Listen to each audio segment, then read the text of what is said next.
रानी दुर्गावती कभी भी दूसरों की वीरता के कारण नहीं हारी,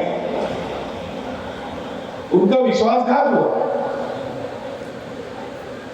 किसके द्वारा हुआ? अपने ही लोगों के द्वारा। ऐसा होने के बाद भी इतने उदार मन की वो थी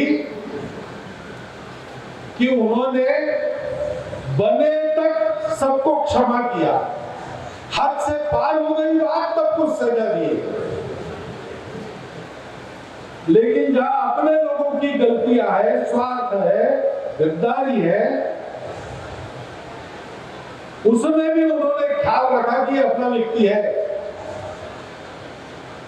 वो रास्ता भटका होगा, वो अपनेपन को भूल गया होगा, हम अपनेपन को नहीं भूले। कितने ही ऐसे लोगों को वो मृत्युदंड दे सकती थी, उन्होंने नहीं दिया। उन्होंने किसी को ससम्मान विदा कर दिया। उसने क्या खुरापात की, इसकी वाच्यता भी नहीं की। किसी को ओहदे से नीचे उतारा देना छोड़ दिया। ये विवेक, हम भारतवासी हैं, हम सब भारत के लोग हैं, हमारा अपना एक समाज, एक राष्ट्र है। हम आपस में एक दूसरे को क्षमा करके सबको साथ लेकर चलेंगे, क्योंकि हमारी शक्ति ऐसी है, हमारे सामने खड़े रहने की ताकत किसी की नहीं है। अंदर के भीड़ जब टांग खींचते हैं तब हम गिर जाते। ये हमारे इतिहास का सबक है। रानी दुर्गावती जी के इतने उज्जवल पराक्रम को, जिसका गुणगान सारी दुनिया करती है, जिस पद्धति से उन्होंने लड़ाई लड़ी, उस पद्धति का अध्ययन आज भी मिलिट्री करती है।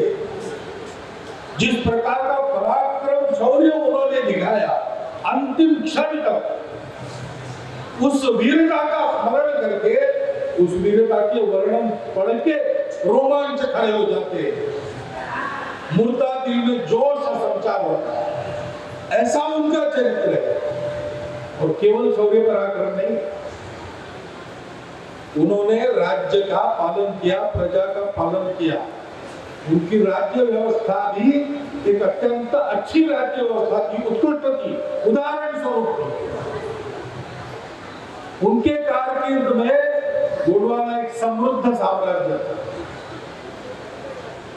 सब लोग सुखी थे, लोगों के पास धन, धान्य, समृद्धि सब कुछ था।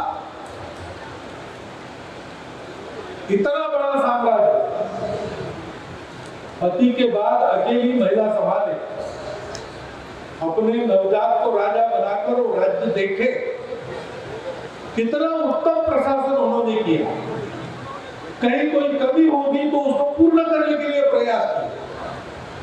अच्छी खेती करने वालों को बाहर से बुलाया, अपने लोगों को खेती करना सिखाया।